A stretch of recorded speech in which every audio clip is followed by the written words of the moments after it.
Keçirenler vatandaşlar, bugün sizlerge 2021 yıl 5. ayının 27. günü. Yukarıda sözlügellik seylesel uzun oldu, sebebi kıskartıp, ikinci bet çıkıp biteydisem, mezmunu kıskarap gitti diken vatandaşım. Yani o ikinci liksiye kılaysam oturdu, mezmun üzülüp gitti diken vatandaşım. Şunu uzunlarak birip kaldım, beni keçirenler. Okuvetsanglar bululu. Endeki mavzu bundak.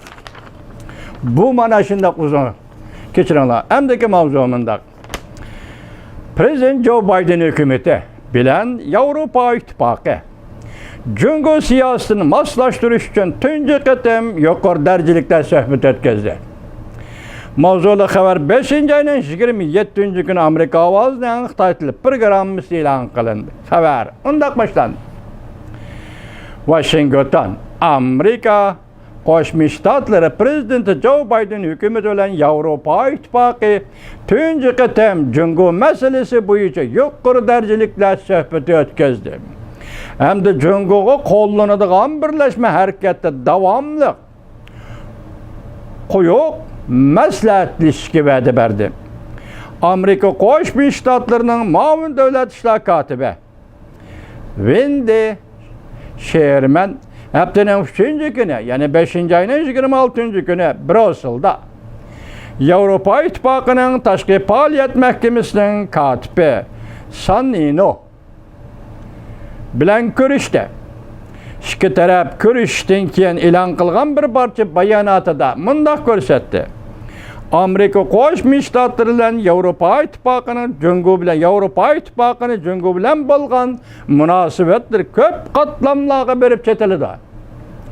Jumladan hamkorlashish, raqobatlashish va tuzum xarakterlik qarshilashish omillari İki tarafning Jungo to'g'risidagi andishalari, cümleden Uyguristan ve Tibet davamlıq mavcut bo'lib turayotgan kishilik huquq xiloflik qilish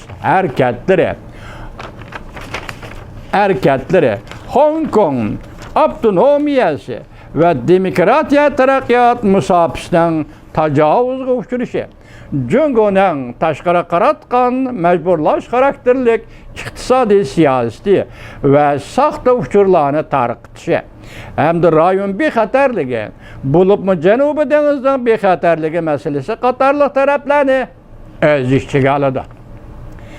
İki taraf yana Tayvanning xalqaro tashkilotlar qatnashishining muhimligini hamda klimat o'zgarishi va harbiy qurol-yarog'larning tarqalib ketishi qatorliq masalalar bo'yicha Jungo bilan qurilish xarakterlik aloqada bo'lishga ifoda bildirdi.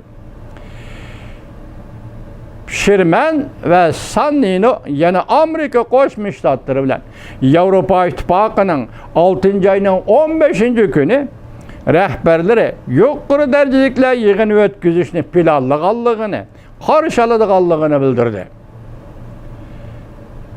Hamda yuqoridagi ko'p masalalar bo'yicha Jungoga qo'llanadigan birlashma harakat to'g'risida davomli maslahatlashishga qo'shildi. Prezident Joe Biden hükümeti 1. ayda Aksaray'a kiripla derhal diplomatiya ve bexatarlik siyasetide Amerika bilen Avrupa İttifakı'nın maslahatlashish qadamini moslashtirishni ta'kidlagan edi.